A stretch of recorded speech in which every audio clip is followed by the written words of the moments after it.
Hey, what is happening, YouTube? Thanks for tuning back into the channel right here with the Rustbelt Mechanic. And tonight we're kicking off our very own live stream setup right here on Wrenchin Wednesdays. I know we talked a couple of weeks ago about doing a really nice live stream, cool hangout event, and just start doing this on the weekly, something like that, just to be able to wind out, see how people's weeks are going, and just hang out and have a good old time. So this is us kicking it off. Not sure how many people are gonna kind of tune in tonight, but hey, we're hanging out here on a Wednesday night. Sassy in the house. What's up, Andrew?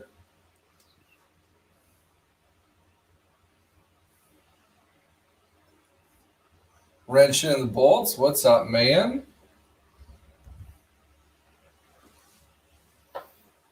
Hey, Wrenchin the bolts. Also, hey, why don't you hit me up on Instagram DM or email me at therustbeltmechanic@gmail.com, and I'll see about getting you in here tonight.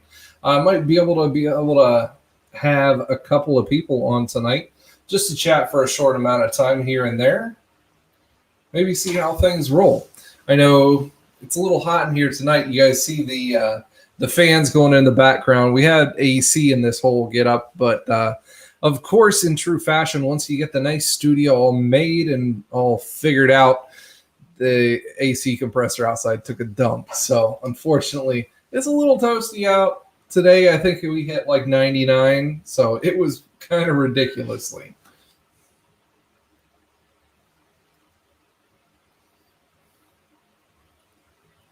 Bill, the puppy is absolutely amazing.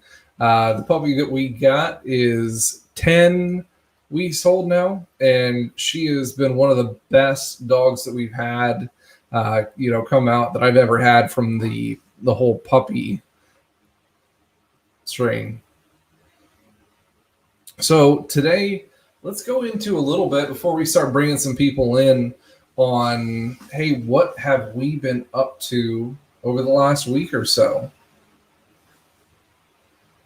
Oh, she's asleep at the master apprentice's feet. So this last week or so, what have I been up to? I've been doing a whole bunch of crap, we're going to say, at work. And that was one of the things that I kind of wanted to bring up about guys working in both dealerships and different, independent platforms of taking work from other technicians that either A, could not get the job done, couldn't get it figured out, or are on comebacks. That's one of the things that really was kind of hitting home. And I think I'm going to be doing a video or maybe even a video series on that idea, and kind of wanted to bring that up and see what you guys had and your thoughts about it. I know in the shop we have a couple of pretty good technicians. It's a pretty small shop, but we also have a couple of we're going to say seasoned mechanics who are not exactly willing to change with the times the most, I would have to say. And it's kind of frustrating sometimes to see them try to diagnose some of these newer vehicles and be, like I said, because they have not kind of changed with the times and not really gotten with the latest and greatest things, that their diagnostic skills when it comes to these newer vehicles, boy, they are the pits, like absolute pits. I've got one that we're going to be looking at tomorrow morning where another tech had I think it's a 2017 Ram 2500, where it's a dual alternator setup, and there's a code causing a check engine light, and it's for an alternator. Well, he decides, hey, I'm going to put an alternator on. He quotes an alternator. I don't know the whole diagnostic setup that he went to, but it only took about 12 minutes for him to get the vehicle into the shop, go through whatever his diagnostic time was going to be. And at that point, he quoted an alternator. Well, they get the alternator quoted, call the customer, ends up coming back, said, okay, go ahead, do that alternator. It's going to cost him $500 for this. $500, okay? And he puts this alternator on, and while he's in there, well, mind you, he gets the alternator already on and all done and the belt back on and everything, and at which point he gets it done, he goes back out to the service writer and says, hey, well, we got this on there. I really wasn't sure. I didn't realize this is a dual alternator setup, and this other alternator doesn't have a belt going to it. So I don't know if they just bypassed it because that alternator wasn't working or what's going on with it. But yeah, we're going to have to look into that alternator as well.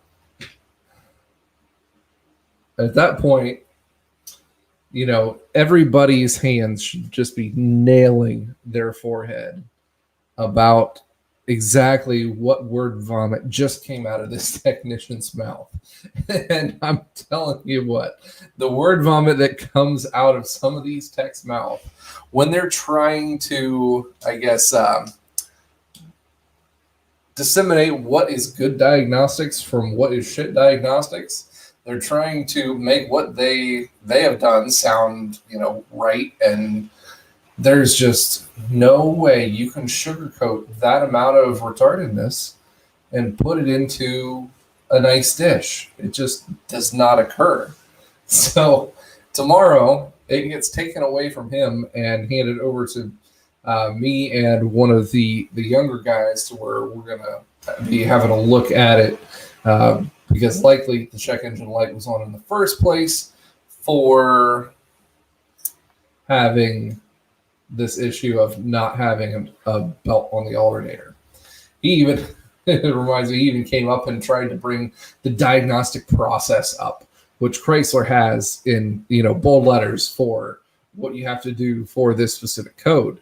And pretty much there's not a whole lot of diagnostics when that came onto this code. A couple of these codes, they give you, it's just check this, check that. Is the code live? Yes, it is.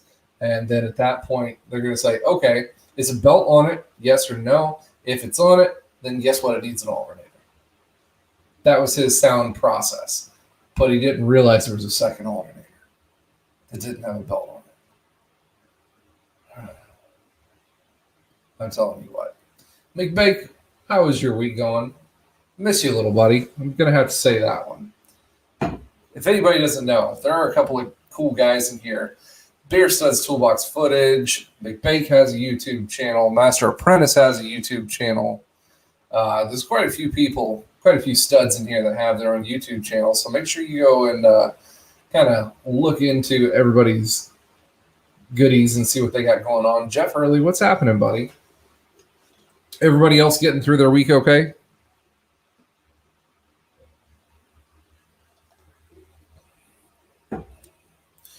Actually, McBake, you missed me by a long shot. So thankfully, since I started going back to the dealership, I was able to negotiate the hours that I really wanted to work. So I am working from like 7 a.m. till 4:30, right around there. So now when I get off at like 4:30, that is like the nicest work day to be able to get off at that time, be able to get done and everything. And as a matter of fact, today I actually went out early because we had all of our racks full, got everything in, have 2 or 3 cars that I'm waiting on okays for. A couple of them are actually pulled apart.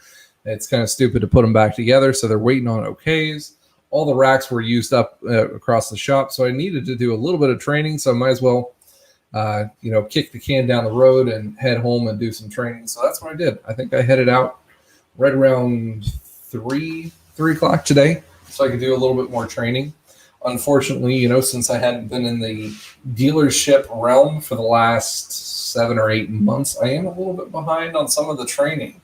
A lot of what I had is still up to date and up to par, but they've come out with a lot of new models, new model training, new technology and stuff that I'm having to kind of catch up on the training end of things. Bama in the rain. Hey, it's raining pretty much everywhere of East Coast today. Codes Tools, how's it going? Got 21 people hanging in here. Make sure When you guys cruise in here, make sure you throw that thumbs up too. I like to see all those cool little thumbs up coming. The new house, Ryan, is absolutely fantastic.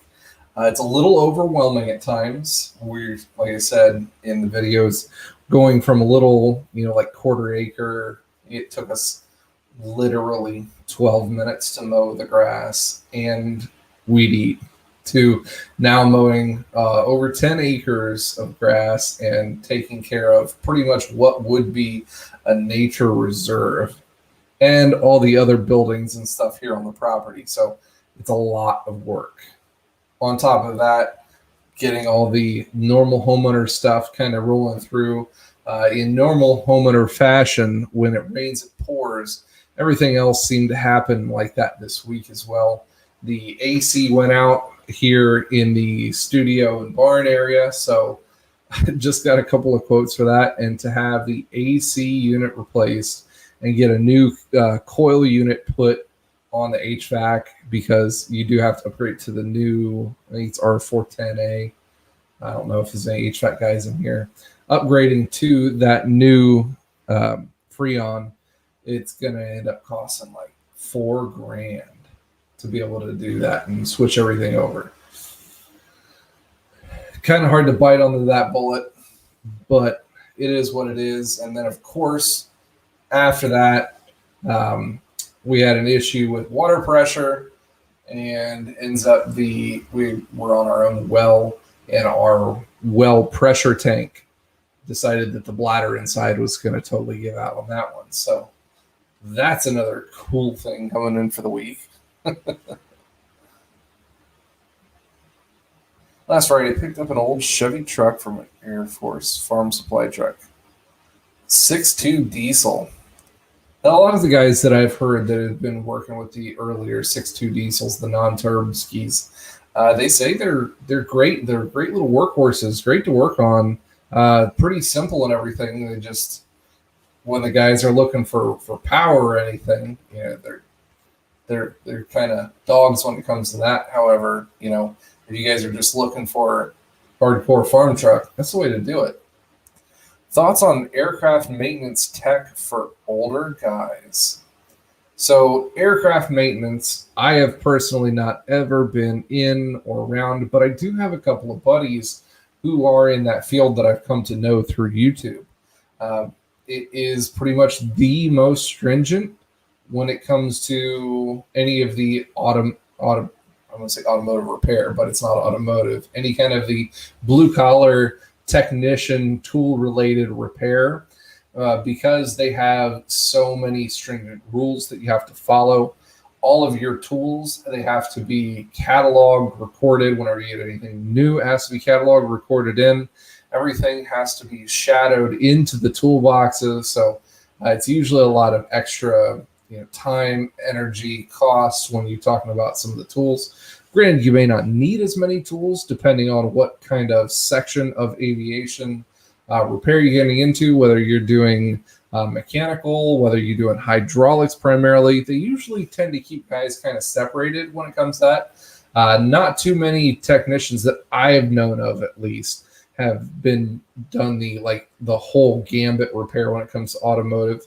I know a couple of guys who did sheet metal repair, did a lot of that, did some avionics, electronics when it comes to that one.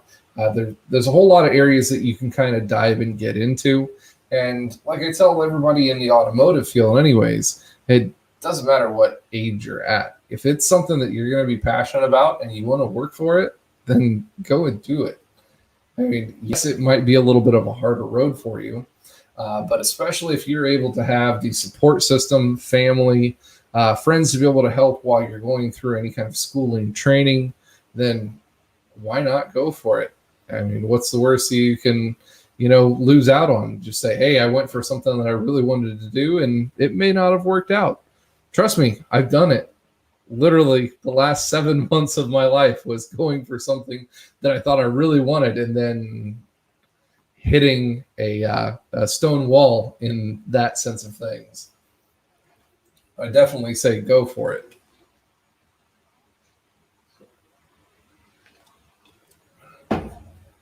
Bill says he's thinking about downsizing his Titan XD, looking at the Gladiator or Ranger. How's the Gladiator for towing with the max tow package? So, not going to lie, the Gladiator is a Wrangler. It's glorified. It's got a little bit more of a truck rear end, having kind of the 4-link-ish style suspension setup to it. So it's going to be able to, handle some kind of a tow or a load a little bit better than a Wrangler. But when it comes to your float, your steering, the power that you're going to have in towing, you're pretty much towing with a Wrangler. So when they say that they can do, I want to say it was like up to 7,500 pounds. Don't quote me on that one. You probably know more than I do when it comes there. But I felt them in how they tow, and they float along, a little bit. You get a little bit of the front end kind of wiggle back and forth. You already know how Wranglers are going down highway at highway speeds. Throw an extra 6,000-7,000 pounds behind one of them. That front end becomes a little bit more floaty than I really would like to see them. I wish they would have some kind of a trailer mitigation package when it comes into it. But yeah, and I have not driven any of the new Rangers yet, so I can't put my 2 cents in on that one. I don't even have any friends or buddies who have even driven or ridden in one of those yet. What was your favorite vehicle they've had being fixed? So I'm not going to say individual vehicles, but I am more of a diagnostics guy and a figuring things out person. At the dealership, I am certified to work on pretty much anything that comes in the door, from brake, suspension, HVAC, electrical, transmission, manual trans, pretty much anything and everything that Chrysler has to offer. I had certifications in, so I can do anything. But there are things that most of the other technicians in the shop do not have any kind of certification in. So those are the things that I get stuck on the most often. Diesel work, for one. There's nobody else in the shop right now that has full certification on diesel work, as well as automatic and manual transmissions. Nobody else in the shop has anywhere close to level 3 or 4 certifications on those. So I definitely get stuck with those. On top of that, the dealership that I work at does a whole lot of conversion vans. And I was one of the first guys who kind of jumped in with the dealership to get training on working on these conversion vans, whether it be the Explorers, getting into the Ford Transits and the Chevy lineup with the Sierras or the Savannahs, and the Chevrolet Express vans, the crazy all dolled up ones. But I do a lot of work with those. But the stuff that I really like the most is going to have to be diagnostic work, trying to figure out the stuff that just wants to throw you for a loop, but you really have to use your brain power to try to figure it out. I really enjoy a challenge, I guess, when it comes to that one. When this chip shortage is over, do you think there will be a glut of new cars on the lot, leading to some good deals? Absolutely. Excuse me. I was actually talking with one of my old professors from the automotive college the other week about this one. And that was one of the biggest things that came up, that right now vehicle prices are so overinflated because of the fact that there's no new vehicles coming into the stream to be able to have people buy. So instead of being able to buy brand new vehicles because they're not out there, they're having to buy used ones. So the used market is filling in for the new. And because of that, that's driving up prices. That means people who have crappy cars are definitely giving them away and trying to trade them in because they're actually worth something right now. But at the same time, the guys who have like the bigger vehicles and stuff, nicer vehicles, are not trading them in, because if they were having to replace them, especially when it comes to the truck market right now is inflated like nobody's business. They are bringing dumb money. If you have a truck right now that you do not need to replace, then it's time to pretty much sell it for that one. But if you, like I said, if you have to replace it, then you're going to be paying some premium pricing for that one.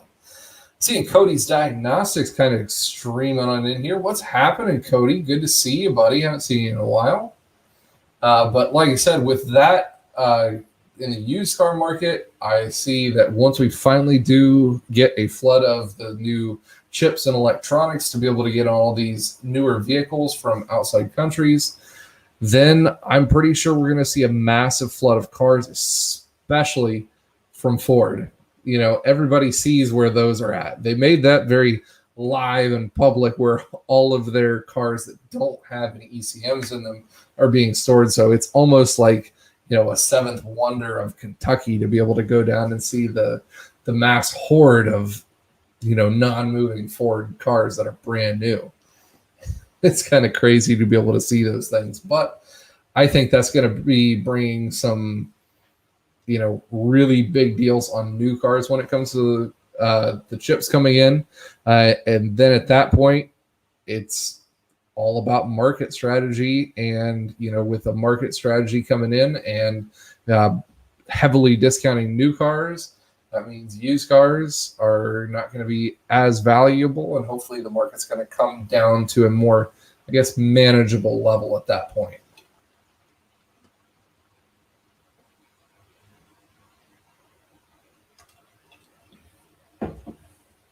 Hey, thanks for tuning in, buddy. I know everybody gets busy. It's crazy busy this time of year, especially.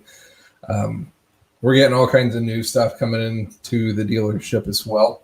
When it comes to the whole diagnostic scene of things and how everything's changing these days, we've been seeing a huge flood of brand new specialty tools come into the dealership realm, and because they're having to, you know, make these specialty tools to work for the newest, latest, greatest vehicles. And because they have those coming in, they've got to make new special tools for them. So our special tool count has risen significantly over the last, you know, 4 to 5 months, I guess. So we're seeing a lot of that stuff, and we're getting busy for it. This is playing chaos. Why are chips being automated? COVID issue. Yes, yeah, it was one of the largest processing chip factories overseas, burnt down, and probably, I want to say they said like 60 to 70% of the automotive market got their processors for automotive ECUs from this one factory. Obviously, this is going to find a huge chink in the armor of the supply line.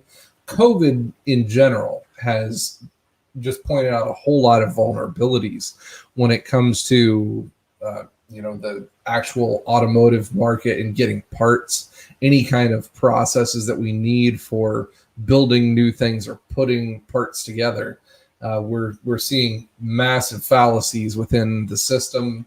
Shipping is another huge one that's totally gone down the toilet. But, you know, finding out that, you know, this large of a percentage of the market is reliant on a single factory alone, I have a feeling there's going to be some new players into the processing chip market after this whole thing goes down, because they are not going to all want to buy their stuff from the same people anymore.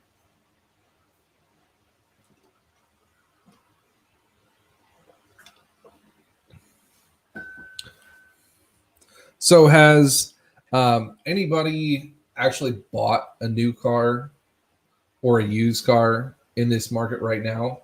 And has anybody actually gotten a decent deal? I know the words decent deal is kind of a relative thing right now, but it's kind of cool to hear some of the stories of people actually finding decent cars right now.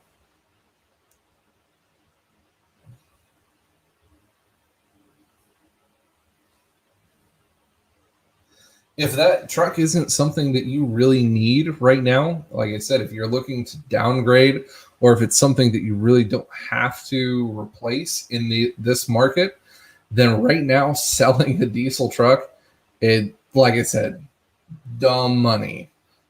For somebody to be able to offer $29,000, yeah, I know the diesel version of the Titans are a little bit more desirable, but come on, 2 or 3 years ago, 29 grand for a used Titan. I wouldn't have thrown that kind of coin at it. I'm not saying that. I'm not a huge Toyota guy, but at the same time, they're desirable cars. They really are in this market. People want them, and the market drives that. People need to stop paying MSRP plus for cars, and the market will itself.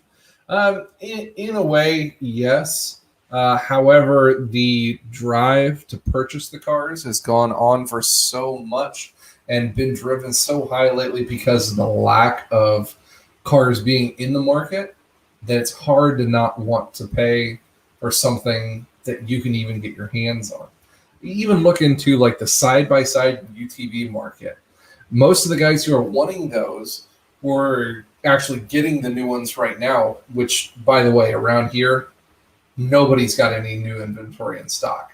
Not anything that's really worth anything, the stuff that people really want. But my boss at the dealership actually ordered one back in February or March, and he just picked it up this week. The week of August 5th, come and picked it up, got it to the dealership, and went to go get it. And the salesman who was helping him out actually went up to him and said, buddy, I'm just going to let you know, I know you've really been wanting this, but hey, there's a lot of other people that are in the line waiting who have said that they would pay $5,000 over MSRP to get one of those new units right now because they don't want to wait. They don't have that time to wait. They need it for something, and because that need and that want are there, that's what's driving the prices up. So not a whole lot of people are really doing that, actually selling them, but the people who really don't need them right away, hey, I made $5,000 on having an order that I didn't pay for yet. So that's a pretty good little return right there if you really didn't need it. That's pretty awesome. I would say if I had the cash right now, seriously, just go and put it in on some kind of rare new vehicle or something that's going to be heavily desirable.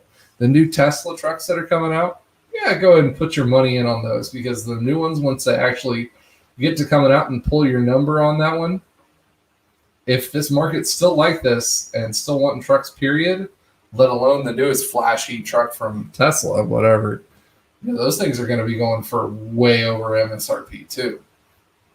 That's going to be crazy. Bought wife a new Mazda CX-30 sticker. Yeah, you got to drive to be able to find those deals. How many hours do you think you make on an average per week, if you don't mind sharing? I was a level 1 Chrysler Dodge Jeep Ram Tech in South Florida. Our dealer made an average 24 hours per week for each tech. 24? You guys are running a full-fledged Chrysler Dodge Jeep technician dealership, and you're not running at least 90% efficiency, let alone 100, should be seeing at least 100% efficiency. So here's a problem. Some of the dealerships that I've been seeing before COVID hit, when they could actually get parts, one of the biggest issues was overpopulating in technicians.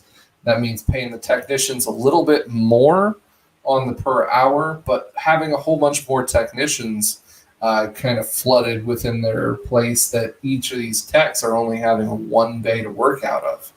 Now, this is going to get in general, this is going to get a lot of your customer and warranty work done faster. You're not going to have much of a wait time at all on those because the techs are fighting for jobs. But this is throwing up huge red flags in the market. Now your technicians are fighting over jobs. You're fighting to get work. You're trying to make as much as you can off of every single job. So doing the over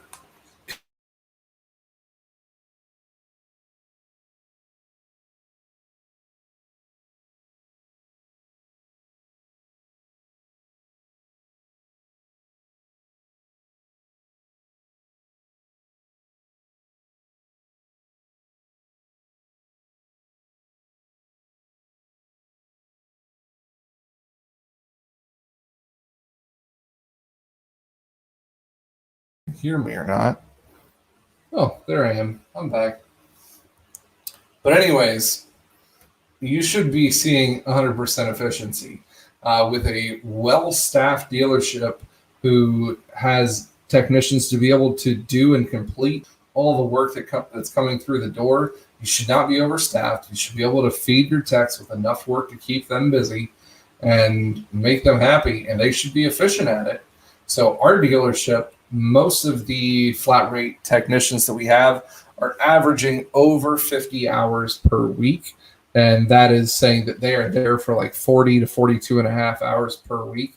So they are at roughly 110 to 115% at least each week that they come through. Now, the hourly guys, they're going to pay a whole lot less. Generally, they're not seeing 100%, but that's also because they're doing a lot of things that aren't making money in the shop. They're taking out trash, they're taking out tires, cleaning floors, cleaning windows, cleaning walls, washing vehicles as needed, going and picking customers up, just being the general porter thing on the same time. So you're not going to see 100% efficiency out of those guys, but you really don't need to.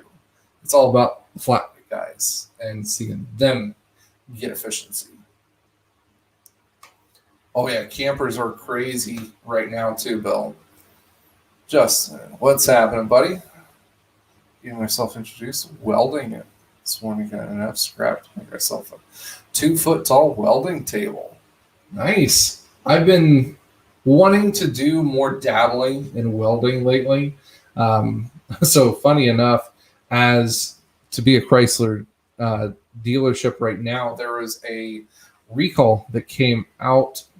I want to say, I don't know, people comment if you know the recall for the 25 and 3500 Rams, where you're actually welding the tow bar links together, the nuts, because they're known for coming loose, and the tow bar is actually coming apart from the sleeve. So in that whole sense, they have us weld the adjustment sleeves and links together. So our dealership had to buy a new welder for that one, and they actually spent money on a decent welder. They got a Lincoln, I want to say it's a 610 series, the one with the nice digital screen, all the adjustments to it. That one has been pretty nice and pretty easy to learn on, especially when you're able to see what the machine is going to recommend per the gauge of steel that you're working on. Once you get the gas all kind of figured out and set up, it made the learning process go a whole lot better. Thanks well for him. Bad thing about Petro is they try to underpay people for work because they put those 8 a.m. to 4 p.m., 12 a.m. shifts. Yeah, that's hard to swallow. Seeing technicians or people who are working those kind of weird hours, that's very hard to see. Doesn't matter if it's automotive or a diesel tech kind of spot. But yeah, Freightliner has a lot of recalls in the past few years, 2018 to 2020 models. Oh, recalls. Yeah, that is not a single manufacturer kind of thing. Unfortunately, over the last couple of years, recalls have been a plague to the automotive community in that, they're coming out by the droves, month by month by month. I would probably see a new one come out every day to every other day these recalls that are coming out on vehicles are just absolutely ridiculous. But thankfully, most of them have also been stupid fixes to where I can just hook up a scan tool, kind of tap into it, seeing, okay, does this happen or did this happen? No or yes. And then at that point, go ahead and do a flash reprogram. The recall pays 2/10 to do. And most of the time for some of those recalls, especially if they're on newer vehicles that get done before they leave, we usually just give it to the hourly guy and say, hey, here's the iPad. Our iPad's got a mobile hotspot. They can go out on the lot and, check this, do the recall on these 12 Jeep Wranglers that are brand new out here because they have all flash programs. So easy peasy, quick and done.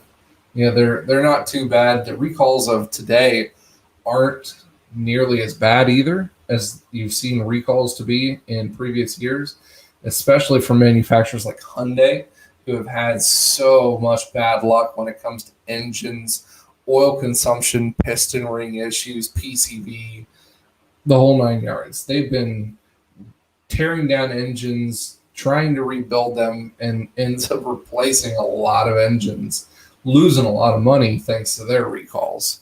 Thankfully, the domestic market hasn't really gotten into the, hey, we're going to have to replace a whole bunch of engines now kind of recalls.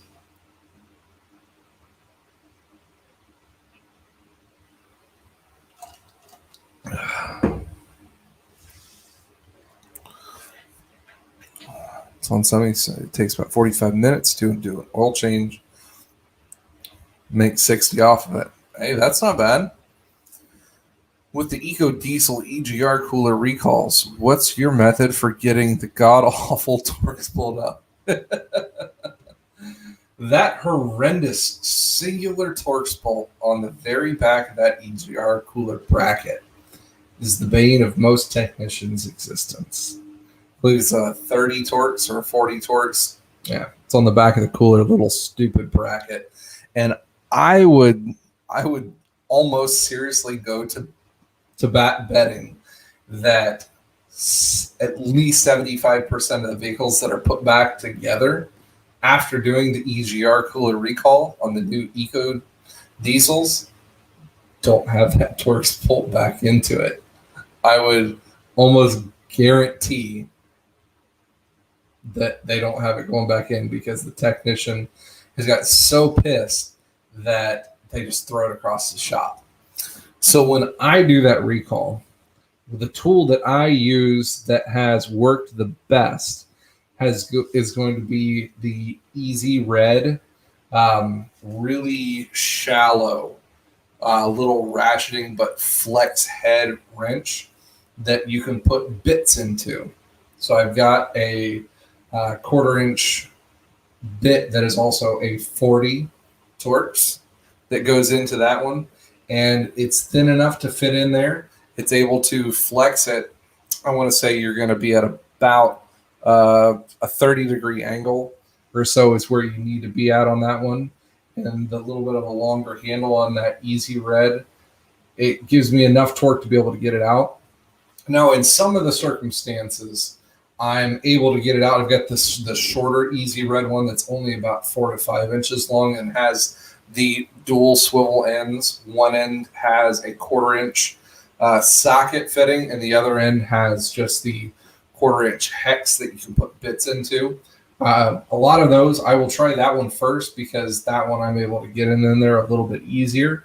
So I use that one to get the bolt out. But in that off chance that I can't, then I need to go to the longer version of it. Hopefully that helps. Or if you have any kind of a shortcut, please feel free to share. That's one of those things that's really nice in the technician community, that if you're, a lot of techs are struggling with some of these things and some of the recalls and the BS that you have to do and deal with. It sucks to do, especially under warranty time. Warranty time these days, and just more or less go suck of that one. They've gotten so stingy and stringent on their warranty times right now that I'm pretty sure that they don't do time studies for real technicians. The time studies that they're doing, I'm thinking they are some kind of a computer program that puts in how many bolts have to be taken out, and we're going to calculate in so many issues or corrosion issues that would come up through so many vehicles in what areas. And we're going to base our time off of that, not actually putting a technician onto a vehicle to do a repair and timing them overdoing it so many times. Yeah, their time studies. I have stopped doing the request time studies. If anybody didn't know, for Chrysler, you can put in a request for a time study on certain fixes or certain TSBs, recalls, whatever it might be. You can put in requests for time studies on those because, hey, I did this and we documented this and showed it this way and using these tools and never dilly-dallied and just went to it, and we knew what we were doing, but we can't get it done in that time. More or less, the people who have put those in recently saying, okay, we'll take that into consideration. However, we feel the time study on this specific fix with this specific part is up to snuff with what the standards for the industry are, and we won't be updating it anytime soon. Great. Thanks for asking for my input. Not at all. The EGR system works great. Now it's in the trash. Yeah. How they do time studies, I am not sure how they're actually kind of doing them or completing them, but whatever they're doing, they're getting so short to the point where they are one of the reasons that dealerships cannot find technicians. And I don't get how these automotive manufacturers don't know and don't understand this. What are you doing to be able to get new technicians excited about working for your brand? Well, we're going to first not offer any kind of corporate healthcare plans, no corporate benefits packages. Probably 90% of the dealerships don't even participate in parts or rewards points programs anymore. We're going to cut your time study labor times for any warranty work by 30% this year. And we're going to make you need to purchase more and more special tools to be able to work on our stuff. Because, new stuff needs new tools, and you got to buy the tools, not us. But we're going to make you do it. That's what manufacturers are doing for new technicians these days. And they wonder why a lot of these techs don't want to work for them. I don't know. I digress. Get on my little soapbox here for a couple minutes to read a couple more comments. Bottom Line Outdoors says, as a young diesel tech, what would you suggest working at a dealership corporate or at a private shop? It depends on what the private shop does, but you are going to get more of a broad band of what you're going to work on, what you're going to see working for a private shop, because generally they've got to take whatever comes through the door. Whereas a dealership, more corporate thing, they might be, okay, I'm going to go work for a Mac dealer. Hey, you're going to get really good at working on Macs, but you may not see a whole lot else come through the door. Now, that's not a bad thing. Like I said, I do work for a dealership. I don't know hardly jack diddly squat about working on a lot of overseas vehicles, Toyotas, Subarus, Lex. I don't know a whole lot about them. Yeah, granted, a car's a car, electric is electric.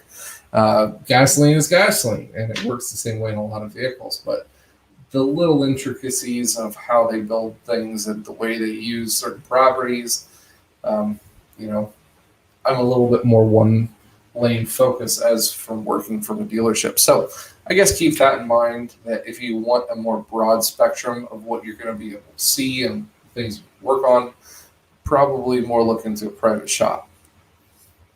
About a month ago, I had to do an airbag for a trailer. Usually takes half an hour to an hour most. It was so rusted it took me and my TSA 4 hours to get it out. That is depressing. That sucks so much.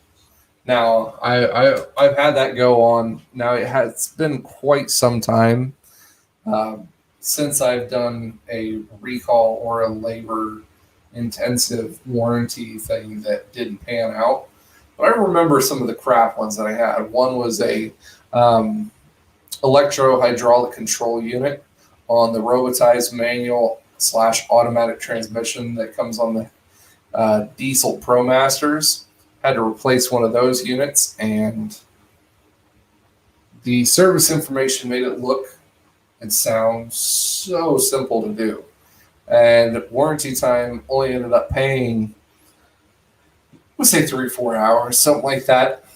Had the regional tech associate, our RTA, come in and help me do the job because they really weren't sure on it. And it took us two working together almost 6.5 to 7 hours to replace it. And immediately after, he's like, yeah, that time study's a little bit off. What made you think that one? Yeah. What's happening? If it's not broken, fix it. Well, I'm not yawning because you. It's me. It's me. Yeah, they just plain sucked. Heavy equipment techs in my area make more than the operators. They do. It's because a lot of them really don't want to have to work on this stuff. You still got to buy all your tools and equipment and machinery. A lot of jobs don't offer that. You have to have it. What's up, ETR Garage? Good to see you in here.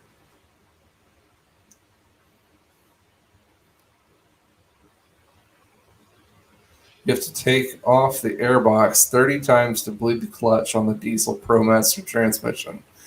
It sucks so much. Thankfully, recently, I want to say that the scan tool brought in an automatic bleed function that was programmed in, kind of like an automated ABS brake bleed. So it's not, I remember what you're talking about, where it takes so long to bleed the single clutch on those. It was just such a pain in the butt. But I want to say that it was, I don't remember if it was the clutch master and slave where they had a solenoid that would turn on and off to help bleed it, kind of like an automatic ABS bleed procedure, or if that was for the actual clutch shifting. What's your opinion on a 2011 Cummins engine? Now, I am assuming that you are meaning a 6.7 liter and not any of these smaller engines or big diesel pusher engines or anything like that. Excuse me.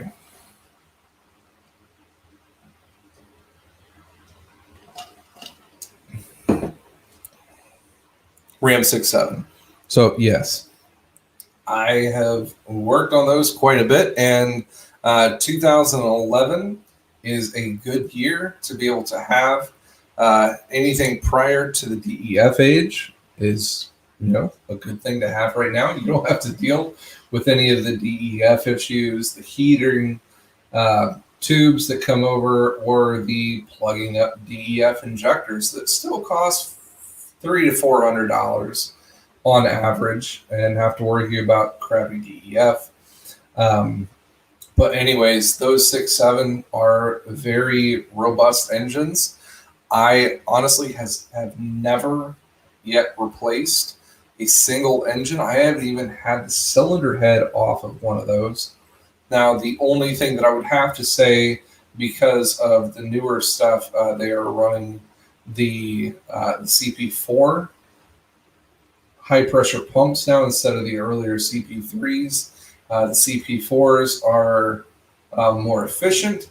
However, they are a lot less forgiving when it comes to outside debris or any kind of issues with fueling in the fuel system.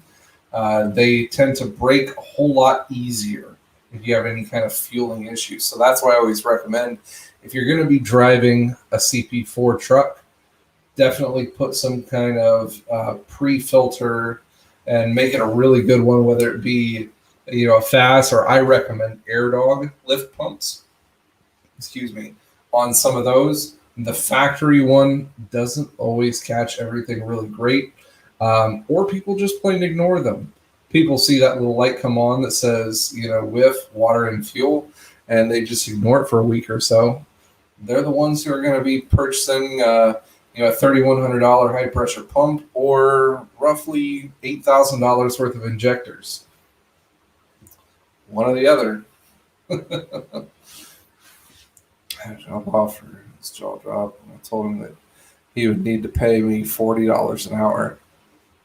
Jaw dropped at that. I mean, sadly enough, for a certified, experienced technician right now, you're even going to start at $40 an hour.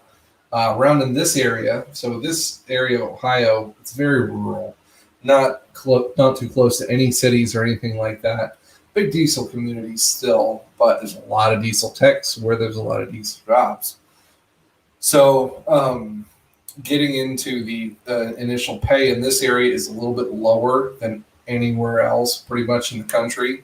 So $40 an hour is a little bit high. But like I said, for some really experienced technicians, that's pretty good.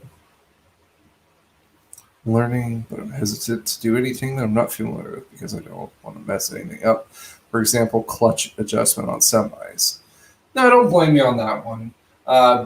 That is one of the hard parts of being a young technician coming into learning and into training. Hopefully, I really hope that you have a really good other technician who is a top tier guy who you are kind of going with and being shown the ropes by, to be able to bounce things off of, ask questions, just have that kind of, in your back pocket and not just flying by the seat of your pants, just kind of diving straight in. It's always hard kind of weighing your, hey, do I just dive in and start ripping stuff apart, or do I go in and look at the service information for literally everything when I know it's just nuts and bolts, but then find out, okay, it's something that's very specific to this one job that I should have known. It's hard to balance. Turbo actuators are a very common issue on any 6.7, whether it be from that model year or the newer ones. Regardless, there's a couple of different options when it comes to that. Never go to a dealership and buy a 6.7 Cummins turbo actuator. They're the same exact part. They come directly from the turbo manufacturer. They just have a fancy Mopar box, that they come in, but they're coming from the turbo manufacturer directly. So you might as well get on the turbo manufacturer's website and order one of them from there.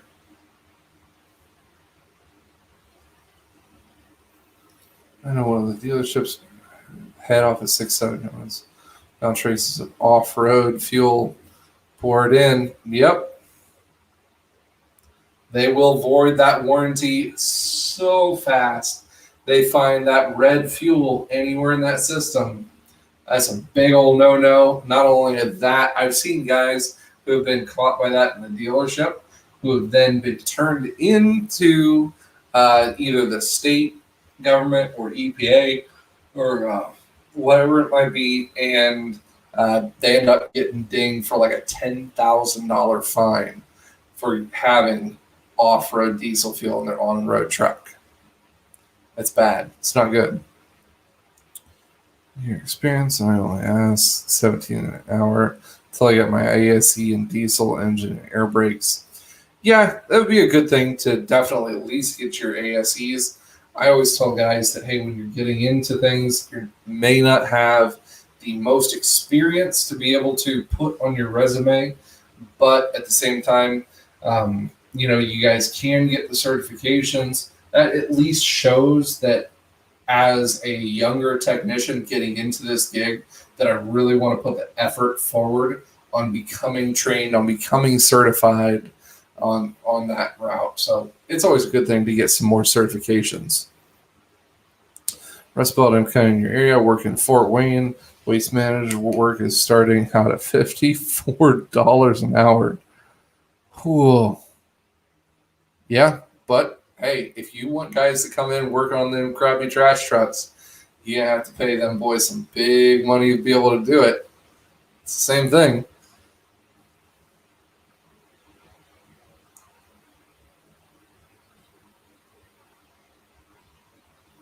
California and Bay Area, you can get 40 to 45 hours, $40, 45 full hours, loaded tools, 5 years or more under the belt. That's pretty good.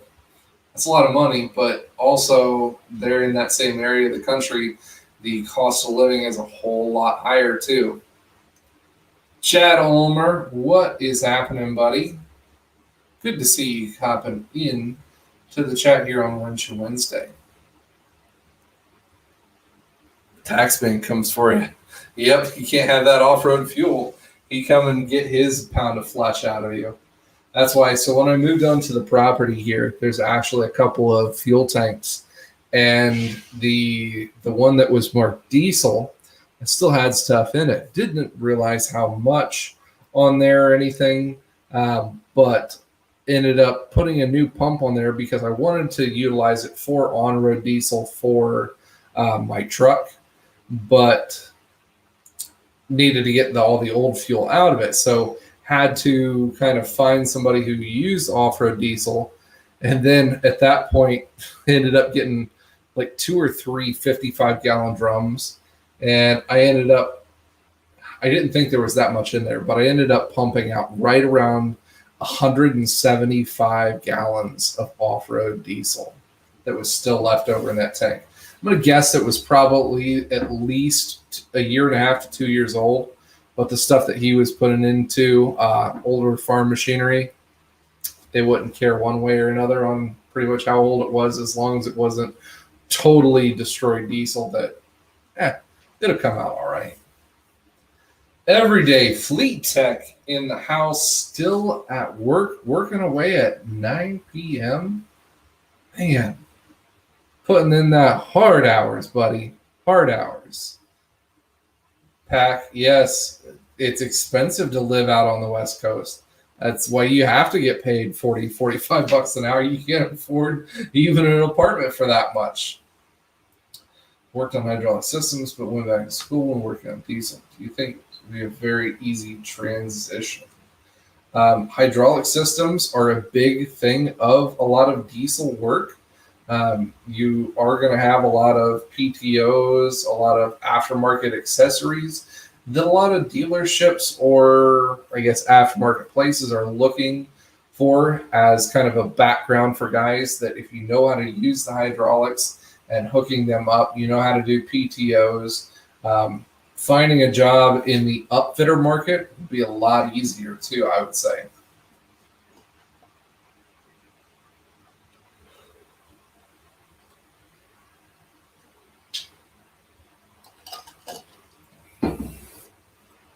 Oh yeah, it's not about handling it, but with the fuel that I had, the fuel was like at least 2 years old. I wasn't about to put that through my truck. Not even in the slightest. No.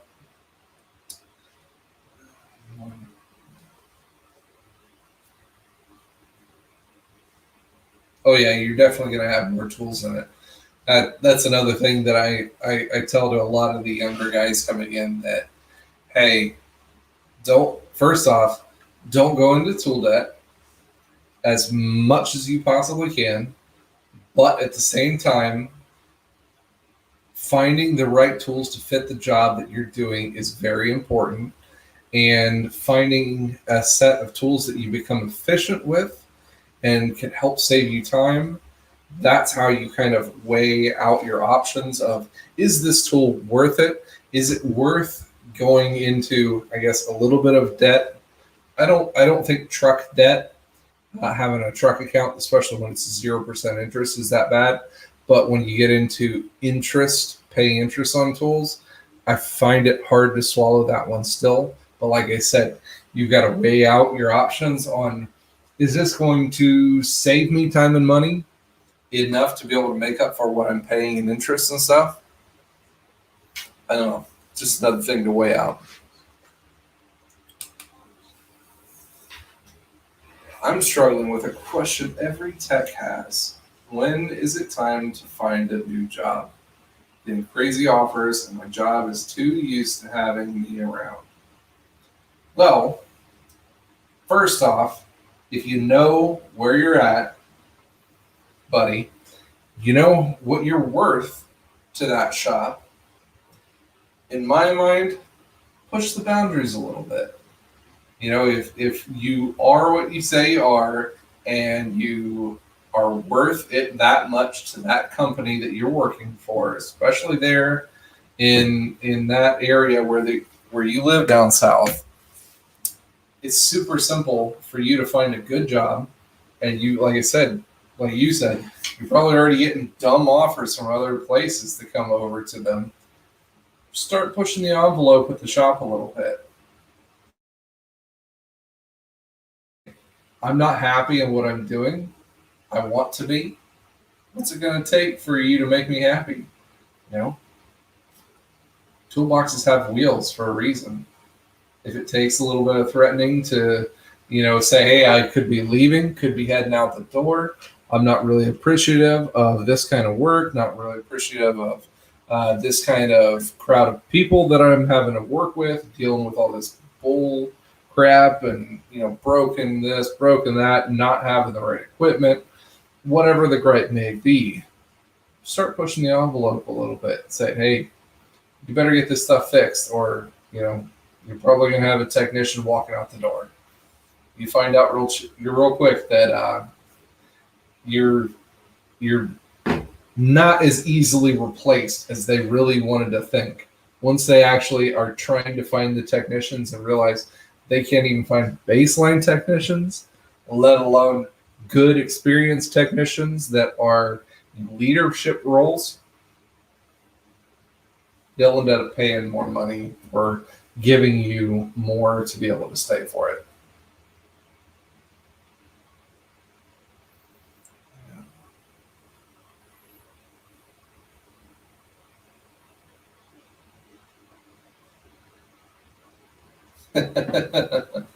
Awesome, Andrew. Stopping through more truck stops than I know of any other person. Everyone is on the same pay scale. We're having several people leaving. Well, since the people are leaving, has the company figured out that they aren't able to fill the shoes of those people who have left yet? Or is it not exactly kicked in yet on saying, oh, crap, we're heavily understaffed right now? You could always capitalize on that one and say, hey, this person left, and this person left. I think that's worth, handling this extra time, money, and whatnot. Bottom line to it is, have a backup plan for yourself. Have a plan, kind of moving forward. If one of those offers that you have is something serious and it's something that you want to really go for, kind of, get in good with them. Try to feel out the lay of the land. Make sure they're not just pulling your tail. Be for sure on that one. And then, like I said, if you know your stance where you're at with the company that you're at right now, push the envelope, but be willing to walk. That's one of the things where they're going to try to call people's bluffs, especially in the first bit. But when you start having more than 1, 2, 3 of the technicians or lead guys walking out the door, They find out, maybe I can't replace them as easy. They're just demanding you work more. Oh, is that not the quintessential COVID? Oh, I almost caught the fly. I've got an annoying little fly here in my shop right now. It's being a pain in the ass. Oh, almost got him. I'll get him one of these times.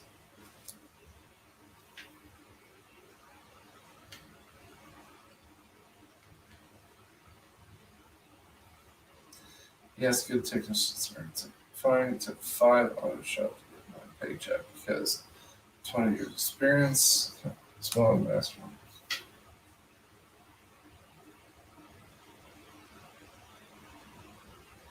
Yeah, a lot of high tier techs are leaving. A lot of the times because these other shops and stuff are saying, they're low on techs too. Everybody is low on techs right now. So if they can find a way to steal techs from other dealerships and not have to take the time and energy and such to be able to grow tech from a younger age, yeah, they're gonna pay more to steal one. Gladly. I'm working. That's what's been happening most of my life. But I hate having to threaten to leave, get a raise. Seems backward, but I've seen it work for others at my dealership. I've never done it. It's not something in my book either, but I've done it too. I don't like to do it, but at the same time, you believe what you believe in. You know what your value is within the tech world in the shop. I have actually left the dealership that I work at now twice and come back to it 2 times from them wanting to have me back so bad that they pay me, sometimes almost 15% or more than what I was making before to be able to come back. So that's always nice to see that.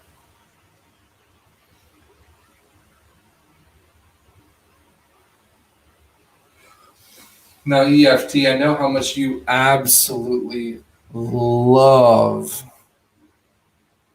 seeing the union word on that shop. How excited are you about possibly going to a union shop? Can you even say the word union without having a conniption fit? I have a hard time with that. I do. But that's only because the UAW tried so severely hard to get me fired from my job that I'm still a little salty about that one. Not as salty as the Salt Master Everyday Fleet Tech is, but I'm still kind of salty at the UAW for that one.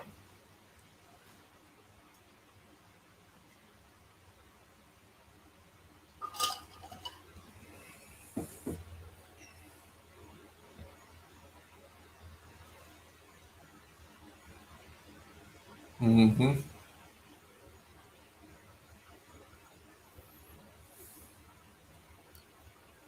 Wasn't for a long time, but you're fine with it now? Yeah.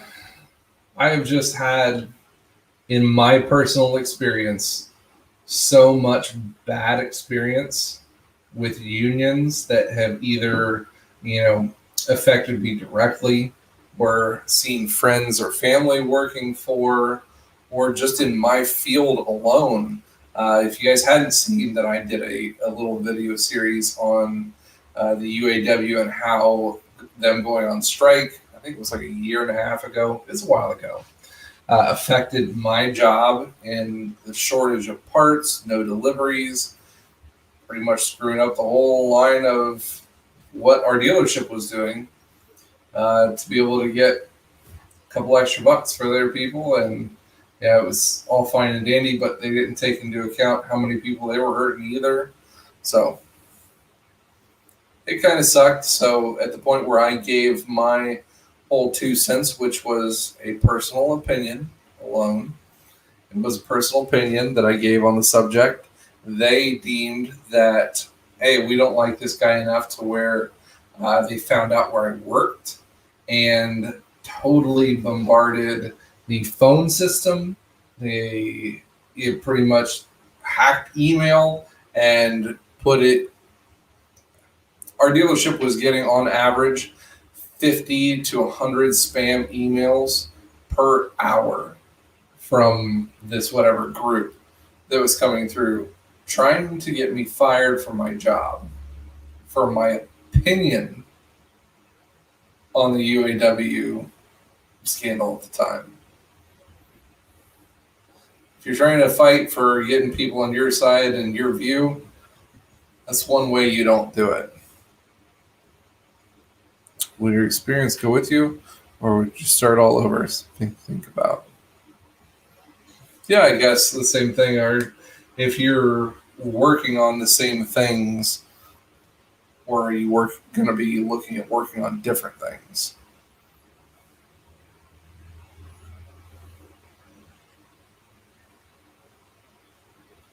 Yes, in the grand scheme of things, unions are good for a lot of different things. Like you said, trying to get people a fair wage for if they're being harassed by corporate companies.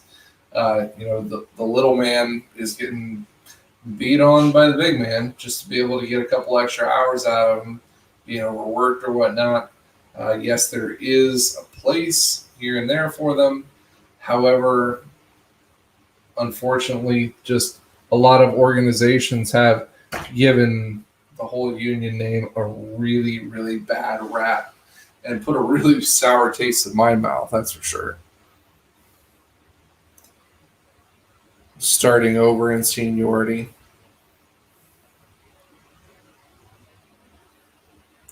Will you be using a lot of your same experience at the new job, or are you going to have mass amounts of training to be able to mesh into this new job?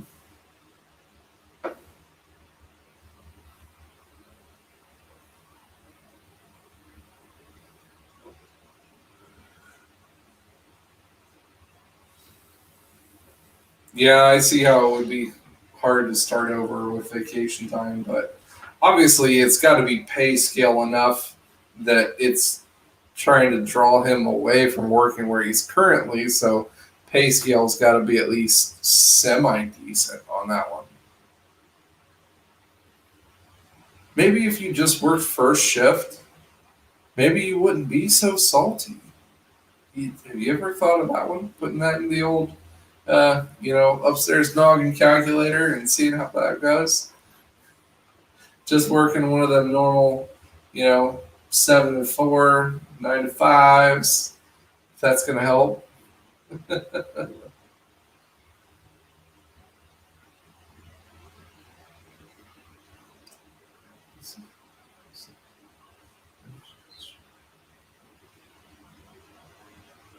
Times they are changing. Isn't that the truth? That is definitely the truth. I'd start at $4 less an hour, but free insurance, and top out at $5 more than you make right now. Now, insurance is another really big subject that I'd love to do another video on, because I've learned a lot about health insurance over the last couple of months and figuring out what is available to you or not available to you. At the dealership that I work at now, they are semi-notorious for being overpriced when it comes to your rates on health insurance. And from more or less from what we've been told and what people have said, is because the majority of the workforce at our dealership is heavily using the whole medical insurance bit. They're using it for recurring testing that has to be done, recurring treatments. There's some sick people, and unfortunately, it's driving the price up drastically for everybody else at the dealership. Now, I don't know what your guys' premiums are through the dealership. I was just wondering, hey, our employer says that they pay 50%, but I never even saw that on any kind of stubs, anything that might be that shows what the dealership's paying. But I do know that this last time they upped it to $279.50, like $280 per week to be able to get insurance. That's for me, my wife, and our one son. So you have to get a family package per their rules and regulations. You have to have a family package. And with that family package, it's going to cost $280 a week. That's like $1,100 or $1,200 a month in health insurance.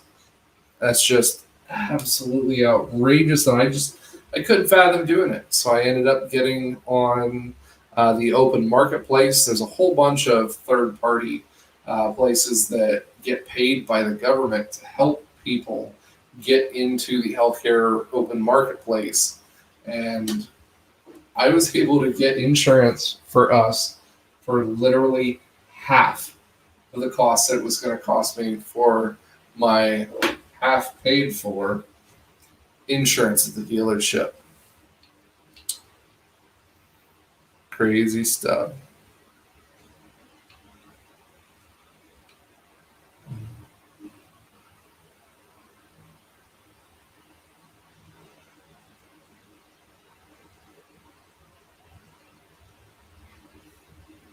Yep. Singles paying big money where we're at too. It's like $70 some an hour for a single person health insurance. On top of that, a lot of these places, they're taking away the options and the freedom. I remember earlier on in my career when it came time to signing up for the health insurance, they had like 2 or 3 different choices. And that's what their brokers would bring and say, hey, we really did our shopping for you. We've got, these different options of plans for whoever, whatever, and, see what they're interested in, what they want. They ended up finding out that the plans were too expensive, and the whole point of paying, $700-800 at the time was just meaningless. So they didn't want to do it. Well, guys, we are rolling in at the 1 hour and 17-minute bit here, and I'm thinking that we're just about done for this episode. Now, I'm going to be kind of toying with the whole live stream thing. I really enjoy, kind of just hanging out with everybody, getting to talk, getting to chat, but I'm going to try to bring in, I know earlier on in this thing, I said I might bring some people on, and I'm sorry, buddy, Mr. Brandenburg, I ended up just kind of chatting through everything, but I'm hoping to have a couple of really cool people on to hopefully interview in here and for this kind of Wrenchin Wednesday stuff. I've got some pretty cool plans for some people that I want to get interviewed. I think it's going to be pretty interesting. So make sure you stay tuned for that one and turn on the bell notification too. I have heard of a lot of people that have had issues with YouTube and getting notified when videos are coming out. Yes, I know I'm not putting out more than 1 or 2 videos a week right now. I am working at doing that a little bit more and more as things are progressing here in the shop, and I'm able to get more time and such to be able to do some more good videos. The other question that I had for everybody in closing here was, had to do more with some of the tool reviews that I have done and can do here coming up on the channel. I know everybody gets excited for tools, Rustbelt's nifty tools of the week, or any kind of tool reviews in general. And I'd like to do those more, but obviously with the property and everything that I have kind of coming up here with this one, it's made it a little bit tougher to be able to get some of those nifty tools kind of here and being able to do the testing and all for them. So I guess the question is, how against having sponsors in the videos, having to listen to a 30-second sponsor bit by myself, would you be if that, what would be the sponsored segment for that time would be monetarily coming from that company, and being able to put that money back into the channel and purchasing more tools for more reviews. I know a lot of people, they absolutely hate looking at ads. And on top of that, if they have to look at YouTube's ads and then me talking about some other company for a couple of seconds, they just totally get turned off. Totally. And they don't want to even watch the video anymore. But I'm asking you guys whether that's something that, you guys are kind of like, or yeah, I could put up with hearing about a set of speakers or a home security kit system or whatever it might be for a little bit to be able to hopefully get some more tools and some more tool reviews on the channel. Can't wait to see me on a tractor destroying my yard. I can't wait till I own a tractor either. Between a tractor and a utility side-by-side that I'm wanting to buy, I really want, if you guys know what it is, I really want a new Can-Am. If you didn't know, I sold the other Can-Am that I had. That Maverick X3 was just a beast. But for working here on the grounds, I need something more utility. And Can-Am has this new Defender XP Pro 6x6 with a 6-foot hydraulic dump bed. Oh, it is nasty. It is super nasty. It's a really cool looking machine. So I'm hoping to get one of those. That's what I really want. Hopefully before the snow starts flying this winter, I'll be able to get one. But I don't know. With the shortage also of side-by-sides and utility vehicles, who knows when it comes to that.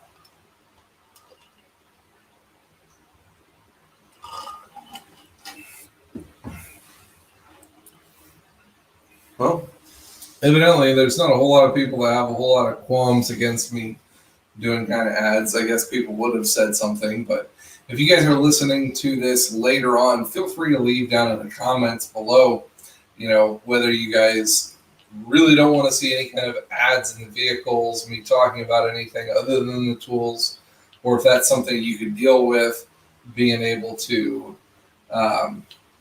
handle so we can get some more cool tools on here to do and look at. Do not get a John Deere Gator. They're stupid to work on. I will concur with that one because this last weekend we had, when I went up to Ryan's diesel service up in Wisconsin, they had one gas and one diesel Gator doing a pull off of each other, and something happened with the diesel one, and he was working and wrenching on that thing for like 5 or 6 hours trying to figure something out dumb and just couldn't. Ended up rigging something up in the end just to get the thing going.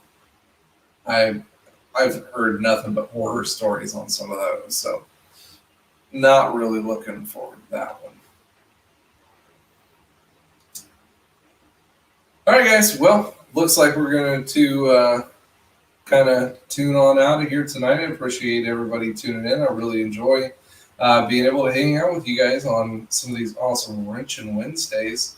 Here coming up soon, we'll be doing some cool interviews, and maybe we'll bring the captain and a couple of the old hosts and everything from that have been here on the show before, and we'll get some really cool stuff rolling on that one. Also hoping to put this thing into podcast format coming up here on the next couple weeks. That's why I'm kind of tiptoeing into the Wednesday live stream to see what everybody kind of thinks, what kind of people that we have show up. So we'll see. Thank you, Summer. I appreciate the opinion on that one. Makes the giveaways better. Yes, it does. And I do enjoy doing some really great giveaways here on the channel too. I like seeing you guys get into some really cool stuff over and over, so that's pretty nice. All right, guys. Well, Gonna be tuning out, and we will catch you guys on the next stream. Next video we're gonna be having come out is gonna be probably something to do with the Duramax, and maybe even a live stream this weekend coming from Michiana Automania. I will be up there in Shipshewana, Indiana, for the big truck show up over there. So if you are in that area, come out, say hi. It'd be a good time. All right, take it easy, guys. Catch you next time. You guys stay awesome.